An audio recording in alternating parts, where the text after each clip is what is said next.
আপনার 3C তো সারা জীবনের জন্য না। অ্যাপ্লিকেশন সাকসেস না হলে তো, অ্যাপিল সাকসেস না হলে তো 3C আর কন্টিনিউ করবে না। 3C তো একটা সময় তো বন্ধ হতেই হবে। ডিসিশন পর্যন্ত 3C, যখন এটা পজিটিভ ডিসিশন আছে তখন এটা লিভ টু রিমেইন হয়ে যায় কিংবা আইলার হয়ে যায়, যে যেটা অ্যাপ্লিকেশন করে।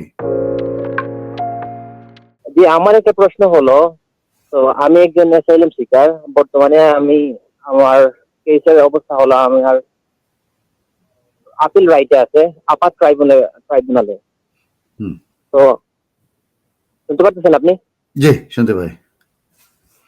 জি, তো এখন আমার ড্রাইভিং লাইসেন্সও আছে। তো আমার যদি আপার ট্রাইব্যুনালে পারমিশন টু আপিলের জন্য অ্যাপ্লিকেশন করা হয়েছে, যদি পারমিশন টু আপিল না দেয়, তাহলে আমার পরবর্তী পদক্ষেপ কি? আমার কি ড্রাইভিং লাইসেন্স বা কাজের রাইট এগুলো চলে যাবে, নাকি এগুলো বহাল থাকবে? আপনি প্রথমে কি কি কি করেছিলেন? আপনি কি অ্যাসাইলাম করেছিলেন? জি জি, অ্যাসাইলাম।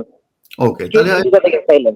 ওকে, তাহলে আপনার টোটাল 3টা অ্যাপিল থাকে। প্রথমটা হচ্ছে আপনার ফার্স্ট ট্রাইব্যুনালে, সেটা যদি শেষ হয় তখন আপনি আবার আপার ট্রাইব্যুনাল করতে পারেন, আবার সরাসরি আপার ট্রাইব্যুনাল করতে পারেন। এরপরে যে আপনার 3C আর থাকবে না, এটা স্টপ হয়ে যাবে 3Cটা, ঠিক আছে? তখন আপনি ফার্দার সাবমিশন কিংবা ফ্রেশ অ্যাপ্লিকেশন আপনি করতে পারেন, কিন্তু তখনও কিন্তু আর 3C কিন্তু কন্টিনিউ করে না। তাহলে আমার যদি আপিলের রাইট চলে যায়, 3C আমার চলে যাবে? আপনার 3C তো সারা জীবনের জন্য না।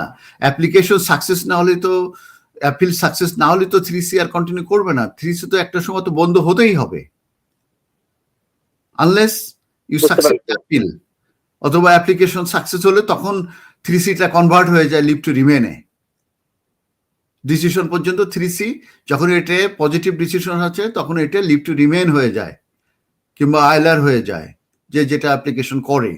আর যখন রিফিউজ হতে থাকে তখন তো প্রত্যেকবারই আপনার 3C ওখানে স্টপ হচ্ছে, কিন্তু আপনাকে যেহেতু 14 দিনের সময় দেওয়া আছে অ্যাপিল রাইট, সেহেতু আপনি 14 দিনের ভিতরে করলে 3C কন্টিনিউ করবে। আবার আপার ট্রাইব্যুনালে 14 দিনের ভিতরে অ্যাপিল করলে তখন ওটা আবার আপনি 3C কন্টিনিউ করবে। আবার আরেকটা ডাইরেক্ট আপার ট্রাইব্যুনাল করলেন, ওটা রিফিউজ হয়ে গেল, এরপরে তো আর আপনাকে অ্যাপিল রাইট দেওয়া হবে না। তখন না দিলে তো আপনার 3C তো একসময় বন্ধ হবেই। এটা তো আপনার সারা জীবনের জন্য না। সারা জীবন তো 3C থাকে না। একসময় যে হয় লিভ টু রিমেইন কনভার্ট হতে হবে, অথবা 3C গন, যদি আপনাদের অ্যাপিল রাইট না দেওয়া হয়ে থাকে কিংবা অ্যাডমিনিস্ট্রেটিভ ট্রিবিউনাল যদি না দেওয়া থাকে। আর জুডিশিয়াল রিভিউর ক্ষেত্রে এটা আলাদা সিস্টেম। জুডিশিয়াল রিভিউ যদি উইন করা হয় এবং ওই যে ডিসিশন সেটাকে যদি চ্যালেঞ্জ করে, যদি সেটা শুদ্ধ করে, তখন আবার 3C ব্যাক করে। আশা করি আপনার প্রশ্নের উত্তর পেয়েছেন। আপনাকে ধন্যবাদ।